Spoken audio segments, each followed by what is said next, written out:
China just passed a law that handed the Hong Kong government the right to get rid of locally elected lawmakers. All of the 4 politicians that were just fired were considered the political opposition to China taking over more and more control in Hong Kong, and that led to a chain reaction of the rest of the political opposition to resign, and I mean every single one of them. They did it to show solidarity with the expelled lawmakers, but an argument could be made that now that they're all leaving, Hong Kong just lost its final battle to keep its democracy. So take a look at this. CNN is reporting that Hong Kong is about to lose its political opposition.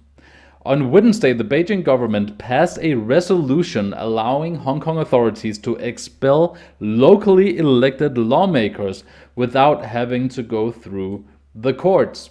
Immediately afterwards, 4 elected pro-democracy lawmakers were ousted from the city's legislature, prompting the entire pan-democrat opposition bloc to announce their intention to resign in protest. The development marks the latest, perhaps fatal blow to Hong Kong's embattled pro-democracy movement in a year that has seen authorities crack down on political dissent, arresting campaigners, activists, and politicians. So, ever since June this year, when China imposed the new national security law on Hong Kong, China has been gaining more and more control inside the small city-state. And it's frustrating because Hong Kong is supposed to have its own political system. So when China is beginning to gain more and more control and now finally actually removing the political opposition, obviously that's very frustrating. It doesn't become less frustrating with announcements like these from the city's leader.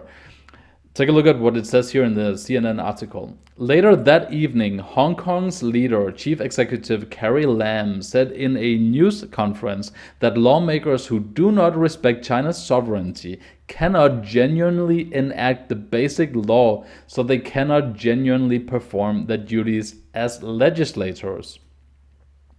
She goes on to say, I welcome diverse opinion in the Legislative Council and respect the checks and balances, Lam said, adding that all of those responsibilities must be exercised responsibly.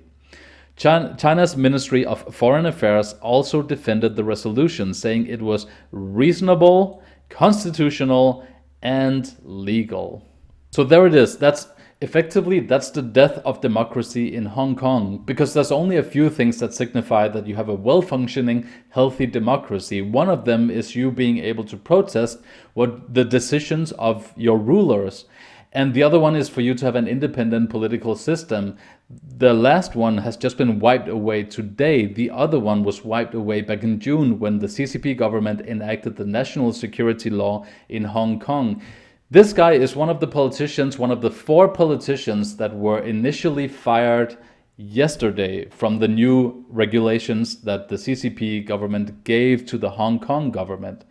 Kwok Ka-ki is saying here in this tweet, it has been an honor to have served the people of Hong Kong in LegCo. I would like to thank my family for their unwavering support and my team for the hard work. History will hold those in power to account. For as long as we hold our core values dear, a new hope will emerge. Thankfully, a lot of people are noticing, so this issue has already gotten a good amount of attention. Reuters is reporting that the UK is considering sanctions against China for what they've just done to Hong Kong. The UK is not the only country doing this. Canada and the US are both contemplating sanctions against China, the Chinese government, and the Hong Kong government for ousting all of these politicians. Take a look at this. Britain on Thursday said China had broken its main bilateral treaty on Hong Kong by imposing new rules to disqualify elected legislators in the former British colony, cautioning that it would consider sanctions as part of its response.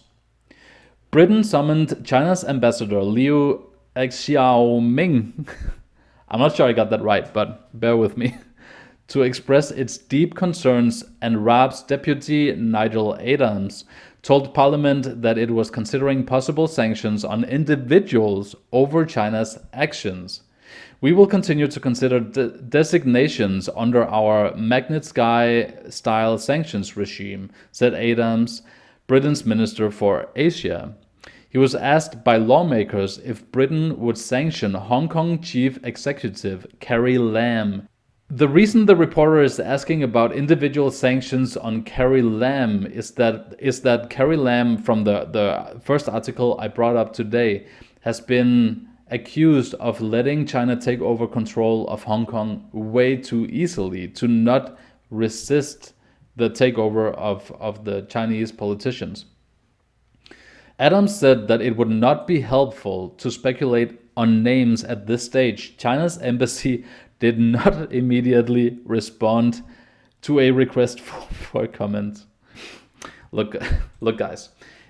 I sidste ende, så kommer Kina ikke til at gøre noget som helst, fordi de ved udmærket godt, at individuelle sanktioner har ikke nogen som helst konsekvens på deres egen regering. Så hvorfor i alverden skulle de gøre noget som helst, når de alligevel kun er, når de her forskellige lande alligevel kun har tænkt sig at angribe enkelte personer med sanktioner? Det kommer ikke til at bevæge noget som helst, og Kina kommer til at fortsætte, ligesom de har gjort indtil nu.